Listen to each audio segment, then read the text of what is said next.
I have been following with interest the back and forth of debate that has erupted over Sebastian Morello's book, Mysticism, Magic and Monasteries. Anytime you say the word magic, it seems it definitely does get some people's attention. And I thought the debate is getting really fascinating over Sebastian Morello's book, and his detractors saying what he must have a crystal ball in his home, and I don't know what stuff they're inventing about poor Sebastian. But the debate is definitely interesting. And I suppose it kind of centers around this debate of ideas, this corpus hermeticus, the hermetic literature that has existed for a couple of hundred years. What should we do with this literature in our Catholic thought? Should we study it? Should we not? Should we know it? Should we not? Should we debate it? Should we not? Anyway, I'm going to read you out some names here. Philosophers: Al-Kindi, Al-Farabi, Ibn Sina, Ibn Rushd. I get many Catholics have never heard of these Islamic philosophers, especially Ibn Sina and Ibn Rushd. And yes, these are Islamic philosophers. Without these, their thought, their writing, our scholasticism would not exist. St. Thomas Aquinas had two great works, the Summa Theologica and the Summa Contra Gentiles. If you were to read the Summa Contra Gentiles, which I happened to do many years ago, you will find that St. Thomas Aquinas delves into, studies and discusses the philosophy, the thought of two of these philosophers. Ibn Sina we would know as Avicenna, and Ibn Rushd was Averroes. And these were two philosophers that lived in kind of this golden era of Islamic thought, 1 to 200 years before St. Thomas Aquinas arrives on the scene. So St. Thomas Aquinas' thought, especially the study of Plato and Aristoteles, etc., is very much influenced by Islam.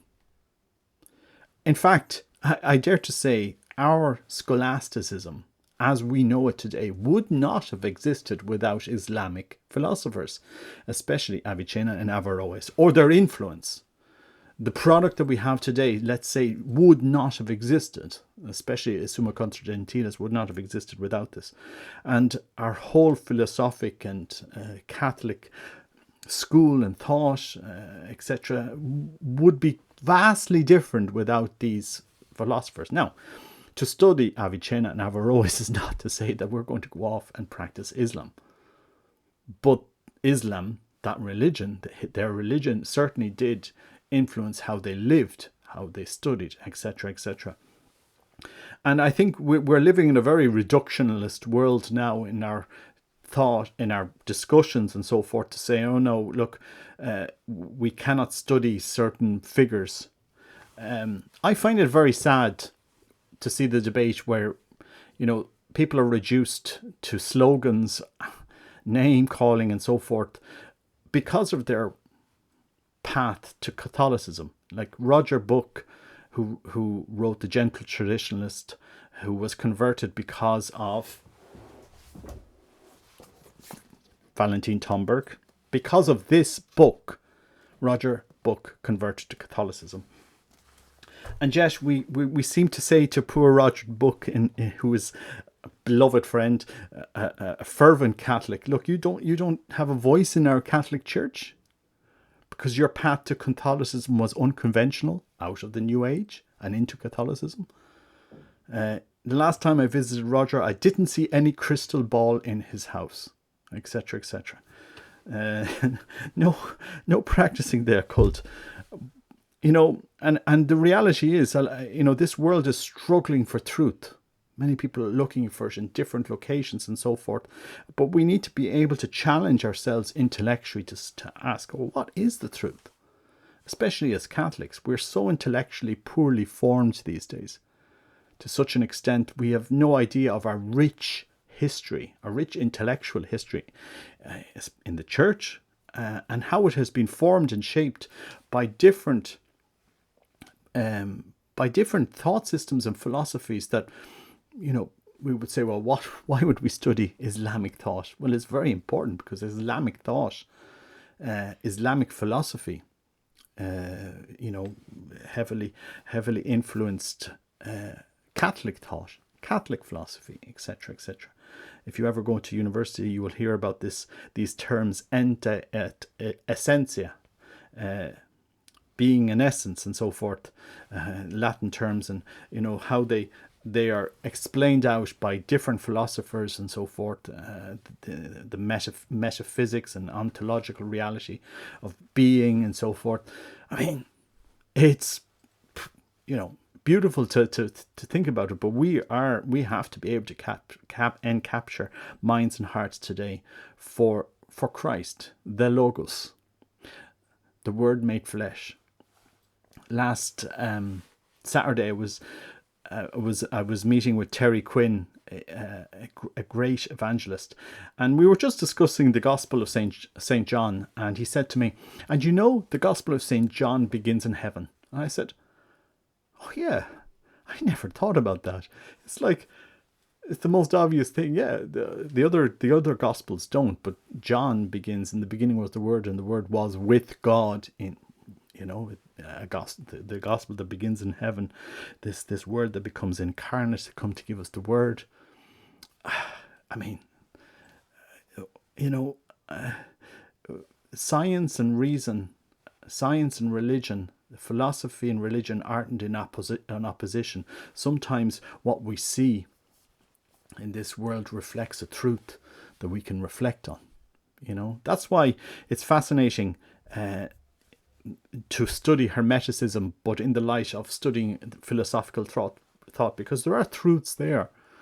There were truths that Valentin Tomberg discusses. That doesn't mean we have to agree with everything. St. Thomas Aquinas didn't agree with everything that Avicenna said or everything that Averroes said, but they influenced his thinking. He agreed with some, and he disagreed with other thoughts, but he didn't shoot them completely down. No. And back in the day, St. Thomas Aquinas was a bit avant-garde. He was cutting edge. He was a clear thinker. And we need these type of thinkers for this world. And especially in the Catholic world. We need to be the forefront of modern day philosophy, modern day thinking. We don't discard what's good. We analyze what's good and see, is this true, good and beautiful? And I think for me, when I read Valentin Tomberg, again, I read it as I'd read any work of philosophy.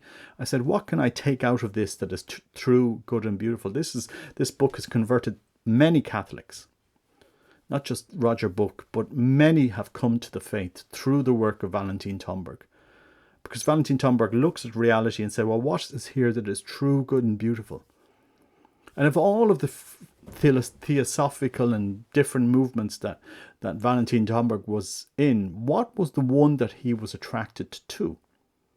Catholicism, Catholic thought, Catholic saints. How many times does he quote St. John the Cross, St. Teresa of Avila, reflecting on St. Francis of Assisi? All of these, Our Lady, the apparitions in Amsterdam, etc., etc. All of these things that they impacted him. He didn't stay in the theosophical movement. He became Catholic, and we need to challenge people to think now, to open people's minds to what is true, good, and beautiful. And this will require a study of ideas. And let's hope, you can study ideas and study these books without being accused of being influenced by the occult. Otherwise, St. Thomas Aquinas would have been shot down. You've been influenced by Islam. Who are you studying? What books are you reading? Ibn Sina? Ibn Rashid? Sure, these are Islam. They have no truth in them. Let's start burning these books. As they did. You would be surprised how many Islamic works were burned by Christians, and some were saved. But if it wasn't for some of these Islamic philosophers, some of the works, the Greek philosophical works, would not have existed, because some of the works that we study today came through us from Islamic schools. People haven't an idea. Like, we have to be able to have an exchange of ideas in search for the truth. The truth isn't imposed, it's received. We have to, our heart has to be engaged in this search for the truth. And for me, Valentin Tomberg kind of touches on that so many different times. And he leaves it there. Didn't make a penny from his work. It was published after he died. And again, I don't subscribe to Kabbalah or any of these things. They're interesting systems to think about. For me, the greatest truth is the beauty of delving into knowing the thought mind of Christ, for me. But sometimes the light of Christ is shone in places that reflect back the truth to us.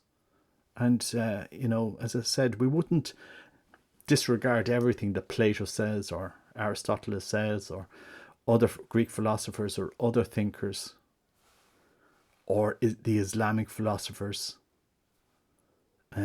etc., etc.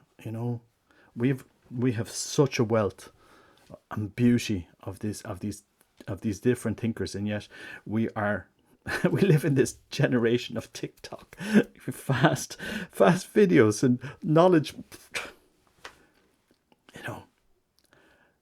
Of our 420,000 Catholic students in Catholic schools, I get you, 99.999% of them have never heard of St. Thomas Aquinas' Summa Contra Gentiles, or of the philosophers in it that St. Thomas Aquinas studied, or of the manuscripts and books that St. Thomas Aquinas studied in order to write the Summa Contra Gentiles, or what formed him, what made him think, what made him reflect. These ideas, this knowledge, what is it? And I think today we're in this same poor state. No, you can't have a voice. Sebastian Morello, no. Does Sebastian Morello, everything he writes, is it correct? No. But then that you have an exchange of ideas. We learn from each other. We're all searching for the truth. You can appreciate his thought system, and then maybe you can build on that. Do I believe in everything that Valentin Tomberg wrote? No, I don't. Do I agree with everything that he wrote? No, I don't. But some I can appreciate. His search for the truth. And we're all searching for the truth, aren't we? If we shoot everybody down that's sincerely searching for the truth, where would we go? St. Thomas Aquinas would never have written the Summa Contra Gentiles. Think about it. Anyway, God bless you. Take care. Bye-bye.